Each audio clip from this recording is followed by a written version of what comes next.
competitors, coaches, judges, and honored guests. Welcome to CaseIT 2021, Finals Presentation Time Slot B. My name is Siddharth, and I will be your timer today. At this time, I would kindly ask all judges and coaches to ensure your audio is muted. As a reminder, the CaseIT Organizing Committee is recording the presentations.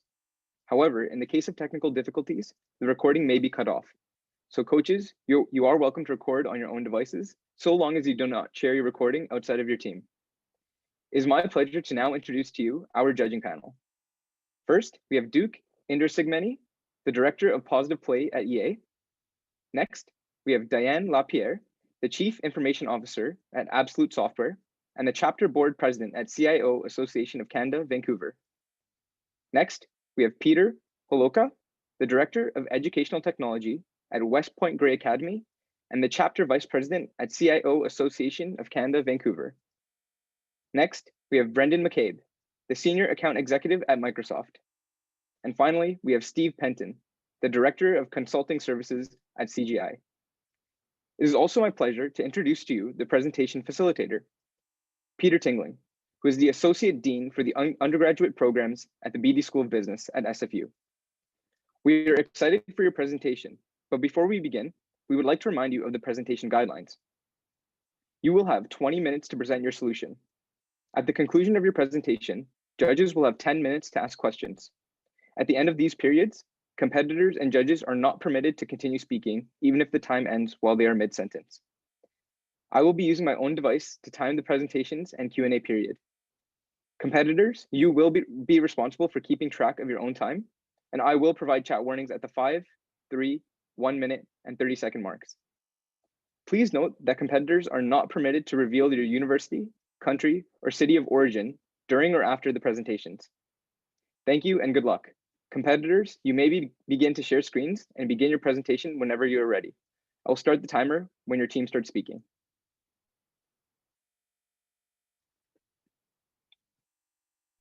Hi, my name is Clea, and I'm here today with Amanda, Thomas, and Dana. And we're going to be presenting our solution on how to promote positive play. Now, before I continue, I want to share a quick story about my life. You see, I have this friend, Roberto, and his favorite thing to do is play video games. And every single day since I've known him for these past couple of years, he's asked me to play with him, and I've always said no, because I don't really think video games are gonna be my thing. But one day, the stars aligned, and I finally caved, and I played a game with him. And it actually turned out to be really fun. I found myself really enjoying the gameplay and the strategy, but unfortunately, it kind of ended because of all the negative chats we were getting. Before I knew it, I was being inundated with inappropriate comments, and all of a sudden, this fun game wasn't all that fun anymore. And unfortunately, I'm not alone in this experience. You see, online harms, like what I experienced, is one of the 3 key challenges facing the gaming industry today, the other 2 being unhealthy play and cheating.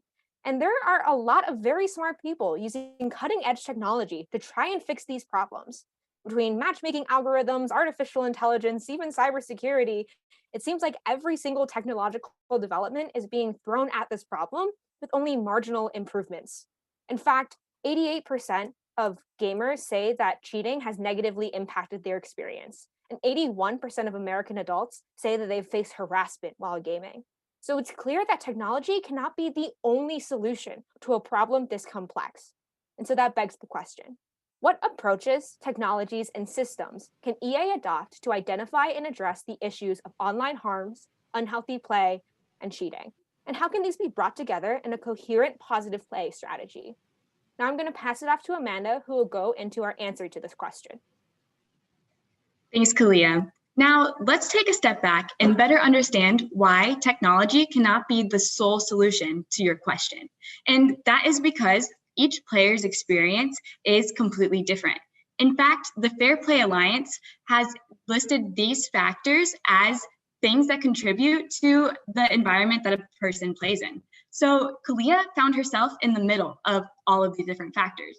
They range from in-game factors, such as the game design itself, out-of-game factors, such as Kalia's mental well-being, or just limits to digital design, just like not being able to see a person's face during a game and catching on social cues.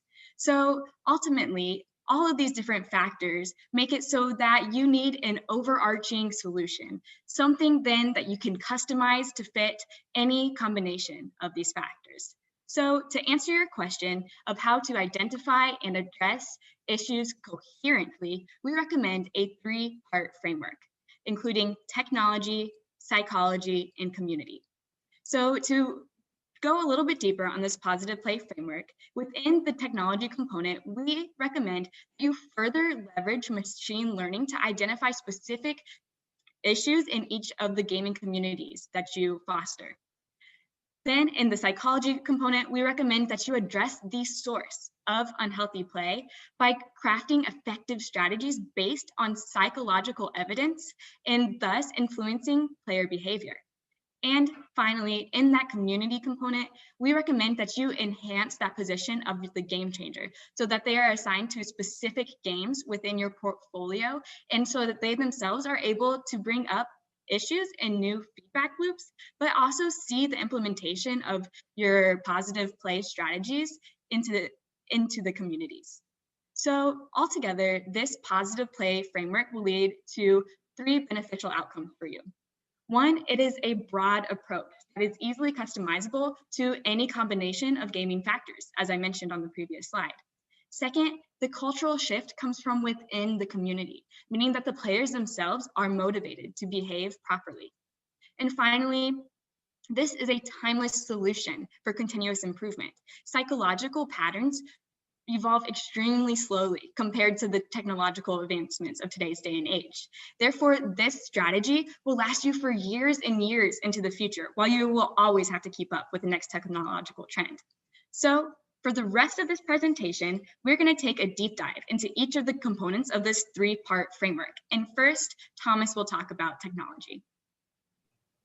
Thank you, Amanda. The first thing we want to touch upon in our positive play framework is the technology component. We believe there's a tremendous opportunity for you to leverage emerging technology and big data in order to get insight onto community-specific problems involving positive play. Specifically, we believe you should continue to invest in machine learning technology. So what is machine learning technology? It's a field of artificial intelligence that allows a machine to learn from data and generate insights without explicit human programming. And in the business world, this helps business manage large and complicated data sets that a normal human wouldn't be able to recognize patterns from. So how does this impact you at EA and your goal of having positive play? Well, it's already being used today when it comes to combating online harassment.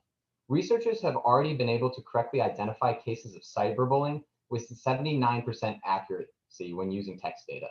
And additionally, researchers at McGill University in Montreal can detect hate speech 10 to 20% better than keyword-based detectors can. And this is because machine learning is able to understand the context of which words are used. Lastly, we believe that because machine learning gets more and more accurate with larger volumes and variety of data, it's a perfect solution for you at EA. You're already gathering so many pieces of information from your players when they're gaming. So what are we really recommending? Well, we're recommending that you use machine learning as a tool that you can point to specific game communities to find what the specific problems are within that game. And then you can use the framework to help address it. To make this a little more concrete, we want to walk you through an example. So let's say, for example, you want to better understand how users in FIFA Mobile are messaging each other and interacting. Well, the first step would be to collect in-game user messaging data. Once collected, you would feed this data into a machine learning tool. Specifically, you could use a natural language processing algorithm to detect patterns in user speech and classify conversations based on keywords. This will provide insights for you. So let's say, for example, you find from this that users in FIFA Mobile are using an unacceptable amount of sexist language. Well, we note that this impacts real gamers like Kalia, and they may want to be on the FIFA Mobile platform, but they're turned off because of the chat feature and the sexist comments they receive. Well, because the machine learning has empowered you with that information, you can now involve relevant stakeholders and bring in the community to come up with a framework to solve that problem. But again, it's the technology being used as a tool to figure out what the problem is specific to FIFA Mobile that we're recommending. And this doesn't just apply to user text data. You can use this to help stop unhealthy play and cheating. It just depends on how you use the machine learning tool to figure out what the problem is. So now that you kind of understand how we're using technology to find community-specific problems, Kalia is going to tell you how you can use psychology best principles in order to tackle them. Thanks, Thomas. So when it comes to informing your responses, we've identified what we call the 4 pillars of positive play to help you figure out how to respond to these events. We've based these in psychological concepts that have been proven through experimentation to promote positive behavior. The first idea that we'd like to introduce is the idea of de-individuation. When you're in a group and you have that anonymity around you, you're more likely to engage in behavior that you wouldn't otherwise do. And so to combat this, we recommend the pillar of promoting self-awareness to allow gamers to hold themselves accountable and remember that they're their own person. They're not just some random face in the game. The second idea is called reactance theory, or really reverse psychology, where when you tell someone not to do something, it only makes them want to do it more. And so to combat this, we recommend the pillar of empowering players to let them make their own good decisions instead of trying to prevent them to do certain things. The third idea is the contact hypothesis. And what this states is that when you work together towards a common goal, you actually see a reduction in prejudice. This is especially important in the gaming industry, and which is why we recommend the pillar of encouraging player contact so that that collaboration can foster real positive environments. Now, the last pillar, which is honestly a little bit hard to grasp, is the idea of insufficient punishment. That states that people are actually less likely to engage in bad behavior when the punishment is only moderate. This is because cognitive dissonance actually kicks in and tells them that maybe this bad thing isn't worth doing if the punishment is so small. And so that's why we have the pillar of limiting harsh punishment. So now that you understand all of the theory, let's see what it looks like in practice and in real life. So within each of the 4 pillars, we've identified 4 examples of them playing out in real life. And 2 of the ones that I like to highlight 2 of them. The first one is that promoting self-awareness effect. One study found that anonymity alone actually increased cheating behavior by 7%. And when you have a group identification, such as an anonymous team or a guild, you actually can see cheating increasing by 11%. So by having things such as having the gamer tag more prominently displayed, or even introducing the person as their gamer tag specifically, can increase that self-awareness and reduce the chances of someone using the anonymity to do bad behavior. The second one that I like to highlight is that limiting harsh punishment. I know it sounds crazy, but League of Legends actually found that 92% of reported players never commit another offense after being reported just once. So this goes to show that doing a moderate punishment, such as a 30-minute ban, can actually be very effective in deterring certain negative behaviors. Now, I'd like to illustrate this further with an example of how this could fit in real life and in your particular systems. So let's go back to that example that Thomas posed of me playing FIFA Mobile. I'm playing again, and unfortunately, I received one of those sexist messages that Thomas brought up. Obviously, the first thing I'm going to do is report this message to you, EA. But because you have the positive play framework already in action, you understand the FIFA community. You know that this is a risk and you know how to best respond because you understand this community. And in this particular scenario, you maybe choose to give a limited harsh punishment by issuing a 30-minute ban for that player and also introducing a gameplay mode where I can play with a stranger, we can be on the same team, and start fostering that positive community. So this is how the psychology piece fits into your operations. Now I'm going to pass it off to Dana, who will talk about how the community plays in. So when we move into thinking about how the community fits into this framework, we know that you as EA are already really focused on building this community connection, and you do it in many ways. And we wanted to leverage the existing ways that you already utilize. One of the things we have identified as particularly important for the positive player framework is utilizing the player council. The player council is a variety of individuals from all areas, including people you've identified as game changers. These game changers are very involved players who are passionate about making a change and improving the community that they play in. And we want to focus on using them and your EA developers to drive this feedback loop and promote positive play. So let's take a moment and imagine that Thomas, Amanda, and I are all part of the player council. And here we come together and discuss general issues and try and think of general solutions to these problems. These are really more one-size-fits-all approaches to solutions. Now, we want to do this, but also focus on including some more specialization. So for example, Amanda will focus on specific FIFA problems, and she'll engage in dialogue with this group of not only other game changers, but also EA developers to focus on these solutions. And as she does this, she keeps players like Kalia in mind. So when EA developers bring up that they've noticed machine learning analytics are suggesting there's an increase in sexist messages being sent over the chat, that she knows how important this is to address and will utilize the pillars of positive play to focus on coming up with solutions for this. She really wants to make sure that Kalia has the inclusive environment in this game that she's looking for. Now, this framework really allowed for her to do this. And one of the ways that she did was focusing first on machine learning tools to reveal this pattern of sexist chat messages within FIFA Mobile. Then she used psychological principles to guide the appropriate response to this disruptive behavior, and was able to take those principles and discuss them with the game changers and the other developers to really fine-tune their response and implement the culture shift that they were looking for. And in the end, this allowed Kalia to have the inclusive environment she wanted this whole time. This individualized approach allowed them to solve this FIFA-specific problem quickly and focus on the community. And responses like this are something that you can do for all of the games in your vast and diverse portfolio. We understand that each game might have different problems. And by utilizing this framework, you can focus on really doing those specific solutions. And as you continue to do this for more and more games, we know that you'll be able to see success by looking at things like lowered reporting of issues or increased retention of more casual gamers. And now Amanda is going to talk you through what this implementation might look like at EA. Thank you, Dana. Now, as Dana mentioned, in order for you to realize that success, you're going to have to implement this framework. And the good news is it is feasible for you to do so within the 6 to 24 month deadline that you have proposed. So we believe that each component of this framework can be piloted by the beginning of 2022, giving you an entire year to fine-tune any rooms for improvement that you may wish to within your goal time. So to break it down a little bit further, within the technology component, first you're going to want to define your requirements and identify talent needs to onboard people to specialize in your machine learning so that you can develop, train, test models, and eventually pilot them. In that psychology component, because you're a gaming company, it'll be important to hire experts in the psychology field, such as PhDs, as well as consumer behavior analysts, so that you can begin to appropriately strategize how to approach these issues in the communities.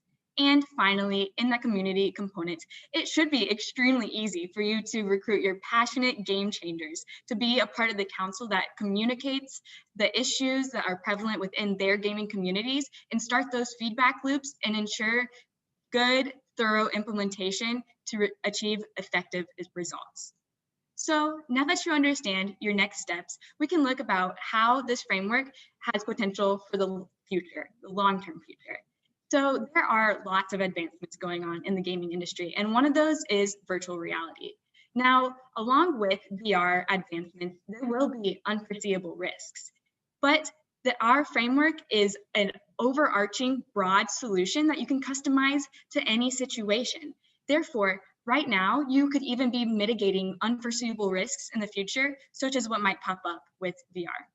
So now that you see that this is a feasible project and that it has long-term benefits, Thomas is going to dive into the bottom line.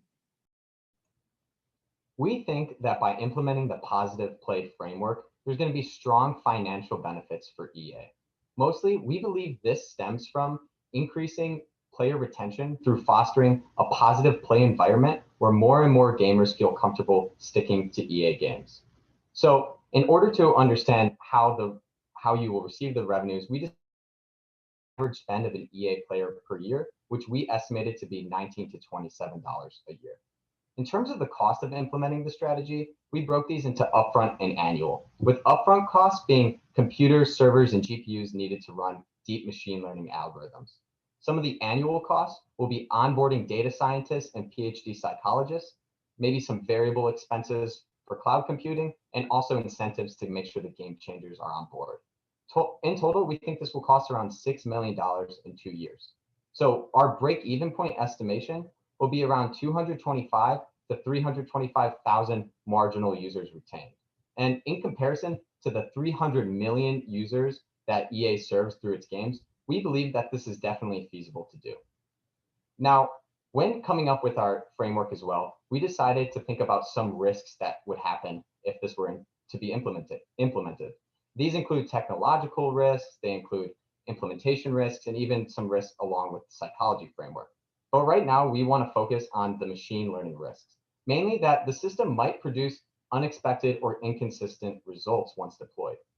We think this can be mitigated by utilizing multiple machine learning architectures and comparing model performance to pick the best one. We also want to make sure that we have proper preparation of data to eliminate any noise in the variables and make sure the model is running correctly. But in a broader sense, we really think this risk will diminish over time as machine learning technology continues to advance almost exponentially year over year. So now that you have seen kind of the risk that we believe that could happen if this were to be implemented, I'm going to hand it over to Kalia, who's going to talk about how this framework addressed your key questions today. Thank you, Thomas. So we believe that our positive play framework provides you a holistic solution to those three issues that we raised, including online harms, unhealthy play, and cheating. It is so much more than a one-size-fits-all solution. It's something that grows with you as you grow your portfolio, your community, your customer base. By leveraging technology, you're able to use true data to really understand your community and how they behave. Through psychology, you're able to use timeless and effective solutions to help prevent those behaviors and grow that community base that you want. And finally, with your community and your game changers, you're able to have that ever important pulse point of bringing theory into practice and knowing that you're folding in every single stakeholder. I know that this framework can't make me any better at the games that I play, but I do also know that it can create a positive environment where the fact that I'm bad at these games matters a whole lot less than all of the fun that I'm having. Thank you, and we will now open for questions.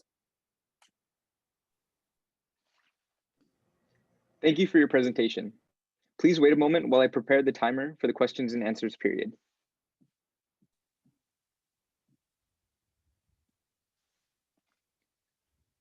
Judges, you have 10 minutes to ask questions. You may now begin.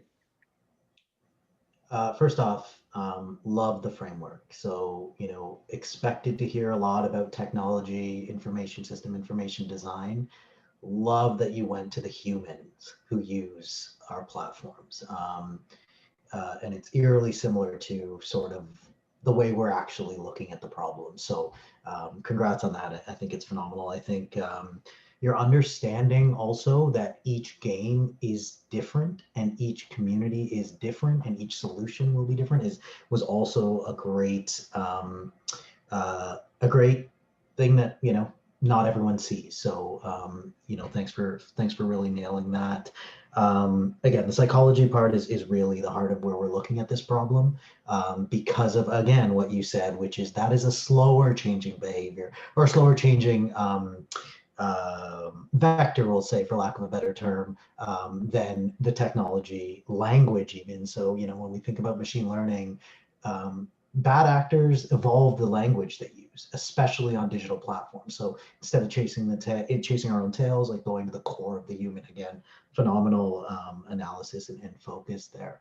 I think the biggest question I have is, we operate in a global market. And so language, culture varies drastically, not to mention regulations at a government level. So how do you anticipate sort of machine learning managing that level of variety in our player base, not to mention sort of, age, background, motivation, emotional state, those types of things? Yeah, I'll leave it at that. Yeah, that's a fantastic point.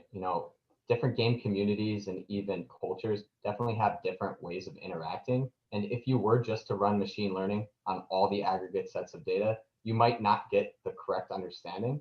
And that's why we really believe that the exact game studios should really be involved in that process and not just the technologists. So we want to be able to run the machine learning algorithms on that data, but the humans who interpret that output, I think, are almost more important than the technology systems themselves. So making sure that developers with an expertise of the market they're serving are really analyzing those data set outputs, I think is really important to making sure that the correct decisions are being made. Love that, thanks.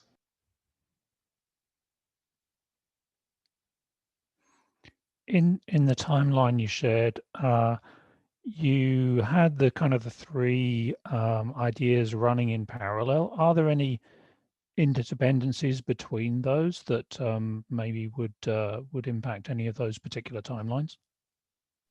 Yes, there are a few interdependencies, especially because the three parts work together.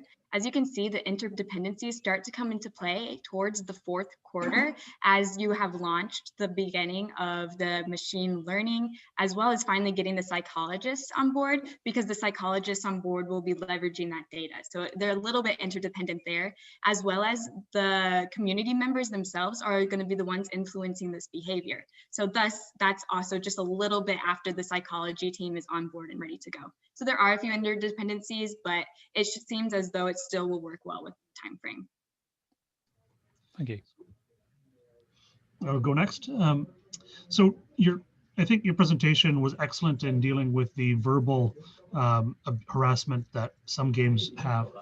But there's a variety of games in the EA portfolio, and some of them you can be brutal to your peers in a non-verbal kind of way. So how would you handle the crowding, the taking advantage of a novice player by an expert player who created a new account? What about those non-verbal issues? How have you thought about dealing with those? Great question.